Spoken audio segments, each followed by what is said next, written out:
ನಾನು ಒಂದೇ ಹೇಳೋದು, ಯಾರ್ಯಾರು ಇದನ್ನು ವಿರೋಧ ಮಾಡ್ತಾರೆ ಅವರು ಫಸ್ಟು ಕೇಂದ್ರ ಸರ್ಕಾರದವರು ಮೊನ್ನೆ ನೀಟಲ್ಲಿ ಬಹುಸಂಖ್ಯಾತರು ಸುಮಾರು ನಾನು ಕ್ಯಾಲ್ಕುಲೇಷನ್ ಮಾಡಿದ್ದೀನಿ 95% ನೀಟಲ್ಲಿ ತೊಂದರೆ ಪಟ್ಟಿರೋರು ಯಾರು ಗೊತ್ತಾ? ಹಿಂದೂಗಳು. 95%, 95.5% ಇದೆ. ನಾನು ಲೆಕ್ಕ ತೊಗೊಂಡಿದ್ದೀನಿ. ಕರ್ನಾಟಕ ರಾಜ್ಯದ ಮಕ್ಕಳು ಸುಮಾರು 1,60,70,000 ಮಕ್ಕಳಿದ್ದಾರೆ. ಟೋಟ್ಲಿ ಒಂದು 25 ಲಕ್ಷ ಮಕ್ಕಳು. ಈ ಪ್ರಶ್ನೆ ನೀವು ಕೇಳ್ತಾ ಇದ್ದೀರಲ್ಲ, ನಾನೊಬ್ಬ ಶಿಕ್ಷಣ ಸಚಿವನಾಗಿ ಧೈರ್ಯವಾಗಿ ನಿಮಗೆ ಉತ್ತರ ಕೊಡ್ತಾ ಇದ್ದೀನಿ. ಯಾವಾಗಲೂ ಕೂಡ ಹೆಚ್ಚು ಕಮ್ಮಿ ಆದಾಗಲೂ ಕೂಡ ಏನೇ ಒಂದು ವಿಚಾರ ಇದ್ರೂ ಕೂಡ ಧರ್ಮೇಂದ್ರ ಪ್ರಧಾನ್ ಅವರು ಶಿಕ್ಷಣ ಸಚಿವರು ಹೌದೋ ಅಲ್ಲ? ಈ ದೇಶದ ಸಚಿವರು ತಾನೇ. ಅವ್ರು ಯಾಕೆ ಕಾರಲ್ಲಿ ಹತ್ಕೊಂಡು ನಿಮಗೆಲ್ಲರೂ ಉತ್ತರ ಕೊಡದೆ ಓಡೋದ್ರು? ಯಾಕೆ ಕಳ್ತನ ಮಾಡಿದ್ರಂತ?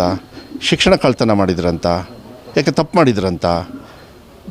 ರಾಜಸ್ಥಾನ ಗುಜರಾತಲ್ಲಿ ಸಿಕ್ಕಾಕೊಂಡವರು BJP ಲೀಡರ್ಸ್ ಅಲ್ವಾ? ಅವರು ಕಳ್ಳರಲ್ಲ? ಅವರು BJP ಸೀಡ್ರು ಅದೇ ತಾನೇ. ನೀವೆಲ್ಲ ಮಾಧ್ಯಮದಲ್ಲಿ ನೀವು ತೋರಿಸ್ತಾ ಇದ್ದೀರಾ. ಇದ್ರ ಬಗ್ಗೆ ಹೋರಾಟ ಮಾಡಿದ್ರಂತ ಇವರು. ಈ 55% ಹಿಂದೂಗಳು ಒದ್ದಾಡಿದ್ರಲ್ಲ, ಯಾಕೆ ಯಾಕೆ ನಿಮ್ಮ ಸಂವಿಧಾನದಲ್ಲಿ ಏನಂತ ಬರೆಯುತ್ತೆ? ಈಗ ಆಯ್ತಪ್ಪ, ಈ ಪರೀಕ್ಷೆ ಪೇ ಚರ್ಚೆ ಮಾಡಿದವ್ರು ಯಾರು? ನರೇಂದ್ರ ಮೋದಿಯವರು. ಅವರಾದರೂ ಉತ್ತರ ಕೊಟ್ಟಿದ್ದಾರಂತ ನಿಮಗೆ. ನೀಟ್ ಎಕ್ಸಾಮಿಗೆ ಇಲ್ಲ ನಾವು ಫ್ರೀಯಾಗಿ ಮಾಡ್ತೀವಿ, ಅವ್ರಿಗೆ ಆರ್ಥಿಕವಾಗಿ ಏನು ತೊಗೊಳ್ಳೋದಿಲ್ಲ ಅನ್ನೋದು ಒಂದು ಕಡೆಗೆ. ಯಾಕೆ ಅವರು ಹೋಟ್ಲಿಗೆ ಬಂದು ತಂದೆ ತಾಯಿಯವರು ಅವ್ರ ಕೆಲಸ ಬಿಟ್ಟು ಗಂಡ ಹೆಂಡತಿ ಇಬ್ಬರು ಕೂಡ ತಂದೆ ತಾಯಿಯವರು ಅವ್ರ ಮಕ್ಕಳ ಭವಿಷ್ಯಕ್ಕೋಸ್ಕರ ಸ್ಯಾಕ್ರಿಫೈಸ್ ಮಾಡ್ತಾರೆ. ಹೋಟ್ಲಲ್ಲಿ ಹೋಗಿ ಉಳಿತಾರೆ. ಹೋಟ್ಲಲ್ಲಿ ಉಳಿದು ಆ ಹೋಟ್ಲ್ ಚಾರ್ಜನ್ನು ಇವ್ರು ಕಟ್ತಾರಂತ. 1.5 ವರ್ಷ, ಕೆಲವು ಸತಿ 1 ವರ್ಷ, ಈ ಸತಿ ಬೇಡ ನೀಟು, ನೆಕ್ಸ್ಟ್ ಟೈಮ್ ಕಟ್ಟೋಣ ಅಂಥೇಳಿ ಒಂದು ಸತಿ ಆಗಲಿಲ್ಲ, ಇನ್ನೊಂದು ಸತಿ ಎಷ್ಟು ಲಕ್ಷ ಮಕ್ಕಳು ಬೇಕು ನಿಮಗೆ? ಇದ್ರ ಬಗ್ಗೆ ಏನಾದ್ರು ಯೋಚನೆ ಮಾಡಿದಾರಾ? ಈ BJP ಅವರು ಇರ್ಬೋದು, ಯಾರೇ ಇರ್ಬೋದು, ಇದನ್ನು ವಿರೋಧ ಏನು ಮಾಡ್ತಾರೆ ಅವರಿಗೆಲ್ಲರಿಗೂ ಒಂದೇ ಹೇಳೋದು, ಈ 25 ಲಕ್ಷ ಮಕ್ಕಳು ಕಾಲಡಿಗೆ ನುಸ್ತು ಬಂದು ನನಗೆ ಮಾತಾಡೋಕ್ಕೆ ಹೇಳಿ.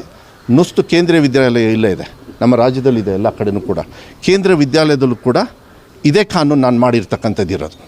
ಅವ್ರಿಗೆ ಕಣ್ಣು ಕಾಣಿಸಲ್ಲ. ಅವರಿಗೆ ನರೇಂದ್ರ ಮೋದಿಯವರು ಮಾಡಿರೋದು ಕಾನೂನು ಅದು. ಮಹಾರಾಷ್ಟ್ರದಲ್ಲಿ ಇದೇ BJP ಸರ್ಕಾರ ಇರೋದು. ಕೋರ್ಟಿಗೆ ಹೋಗಿ ಕೋರ್ಟಲ್ಲಿ ಹೇಳಿದ್ದಾರೆ, ಚೀಮಾರಿ ಹಾಕಿದ್ದಾರೆ ಇವರಿಗೆ. ನಾವು ಇದು ಒಂದೇ ವಿಚಾರ ಇರಬಾರ್ದು. ಮನಸ್ಸಿಗೆ ನೋವಾಗಿದೆ. ಮನೆ ಮುಖ್ಯಮಂತ್ರಿಗಳು ಎಲ್ಲರನ್ನೂ ಕೂಡ ಪ್ರೀತಿ ವಿಶ್ವಾಸದಿಂದ ನಾನು ಹೇಳ್ತಾ ಇದ್ದೀನಿ ನೋಡಿ, ಶಿಕ್ಷಣ ಧರ್ಮ, ಶಿಕ್ಷಣವೇ ಧರ್ಮ. ಕೈ ಹಾಕಕ್ಕೆ ಹೋಗಬೇಡಿ.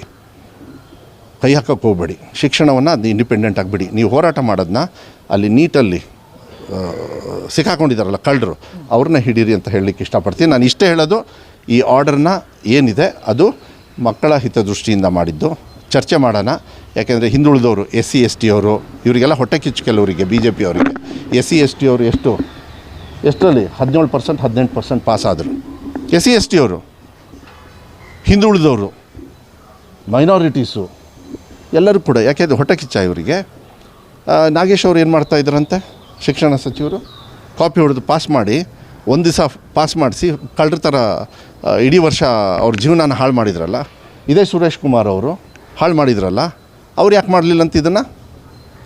ಯಾಕೆ ಕಾಗೇರಿ ಅವರು ಇದನ್ನು ಮಾಡಲಿಲ್ಲ ಅಂತ? ಇವರಿಗೆ ಎಚ್ಚರ ಆಗೋದು, ಮಲಗಿದ್ದವ್ರು ಹಾಗೆ ಒಂದೇ ಸತಿಗೆ ಎಚ್ಚರ ಆಗೋದು ಇದ್ರ ಮೇಲೆ. ನೀವು ಮುಸ್ಲಿಂ ಧರ್ಮದವರು ಒತ್ತಾಯಕ್ಕೆ ಮಾಡೋದು ಯಾರು ನಿಮಗೆ ಹೇಳಿದ್ದು? ನಿಮಗೆ ಅದಕ್ಕೆ ಹೇಳಿದ್ದು, ನಿಮಗೆ ನಿಮಗೆ ಯಾರು?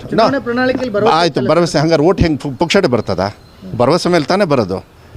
ಗ್ಯಾರಂಟಿಗಳನ್ನು ವಿರೋಧ ಮಾಡಿರ್ತಕ್ಕಂಥ BJP ಅವರು ಈಗ ಅಪ್ಕೊಂಡು ಹಾರಾಡಿಸ್ತಾರೆ ಎಲ್ಲ ಊರು ತುಂಬ, ದೇಶದ ತುಂಬ. ನಾಚಿಕೆ ಆಗಲ್ಲ ಅವರಿಗೆ? ಪ್ರಣಾಳಿಕೆಯಲ್ಲಿ ಒಂದು ನಿಮಿಷ, ನೀವು ಮುಸ್ಲಿಂ ಅಂತ ಯಾಕೆ ಹೇಳ್ತಾ ಇದ್ದೀರಾ? ದೇಶದ ಪ್ರಜೆ ಅಂತ ಹೇಳೋದಕ್ಕಾಗೋದಿಲ್ಲ. ಆಯಿತು, ನರೇಂದ್ರ ಮೋದಿಯವರು ಪಾಕಿಸ್ತಾನಕ್ಕೆ ಹೋಗಿ ಕೇಕ್ ತಿನ್ಕೊಂಡ್ಬಂದ್ರಲ್ಲ, ಕೋಟ್ಯಾಂತರ ರೂಪಾಯಿ ಖರ್ಚು ಮಾಡಿ, ಅದ್ರ ಬಗ್ಗೆ ನೀವು ಚರ್ಚೆ ಮಾಡಿದ್ರ ನೀವು? ನೋಡಿ, ನಾನು ಹೇಳ್ತಾ ಇದ್ದೀನಿ, ಮಾಧ್ಯಮದವರಿಗೆ ನಾನು ರಿಕ್ವೆಸ್ಟ್ ಮಾಡ್ತೀನಿ, ಹೋರಾಟಗಾರರಿಗೂ ರಿಕ್ವೆಸ್ಟ್ ಮಾಡೋಣ. ಯಾಕೆಂದರೆ ನನ್ನ ಕರ್ತವ್ಯ, ನನ್ನ ಧರ್ಮ. ಮಕ್ಕಳ ವಿದ್ಯಾಭ್ಯಾಸಕ್ಕೆ ಅವ್ರಿಗೆ ಅನುಕೂಲ ಆಗೋ ರೀತಿಯಲ್ಲಿ ಯಾವುದೇ ಥರ ಭ್ರಾತೃತ್ವ ಅಂತ ಹೇಳಿ ಯಾಕೆ ಹೇಳ್ತೀರಾ? ಪ್ರೀತಿ ವಿಶ್ವಾಸ, ಪಕ್ಷಾತೀತವಾಗಿ, ಜಾತ್ಯತೀತವಾಗಿ ಬರೀ ಭಾಷಣಕ್ಕೆ ಮಾತ್ರ ಇರೋದ? ಯಾಕೆಂದರೆ ಅನುಷ್ಠಾನ ಮಾಡ್ತಕ್ಕಂಥದ್ದು ಒಂದು ಪ್ರಜಾಪ್ರಭುತ್ವದಲ್ಲಿ ಆಯ್ಕೆ ಆಗಿರ್ತಕ್ಕಂಥ ಒಂದು ಸರ್ಕಾರದ ಕರ್ತವ್ಯ ಹೌದೋ ಅಲ್ಲೋ? ಅದನ್ನು ನಾನು ಮಾಡ್ಕೊಂಡು ಬಂದಿದ್ದೀನಿ. ನನಗೆ ಭಾಳ ಹೆಮ್ಮೆ ಇದೆ. ಯಾರ್ಯಾರು ಇದನ್ನು ದ್ವೇಷ ಮಾಡ್ತಾಯಿದ್ದೀರಿ, ಅದು ನೀವು ನರೇಂದ್ರ ಮೋದಿಯವ್ರ ವಿರುದ್ಧನೇ ಅಂತ ಹೇಳಿ ಅಂದ್ಕೊಳ್ಳಿ. ಮಕ್ಕಳ ಒಂದು ಭವಿಷ್ಯಕ್ಕೆ ನೀವು ಕೈ ಹಾಕ್ತಾಯಿದ್ದೀರಾ, ಕೈ ಹಾಕಬೇಡಿ ಅಂತೇಳಿ ನಮ್ಮ ಮನವಿಯನ್ನು ಮಾಡಲಿಕ್ಕೆ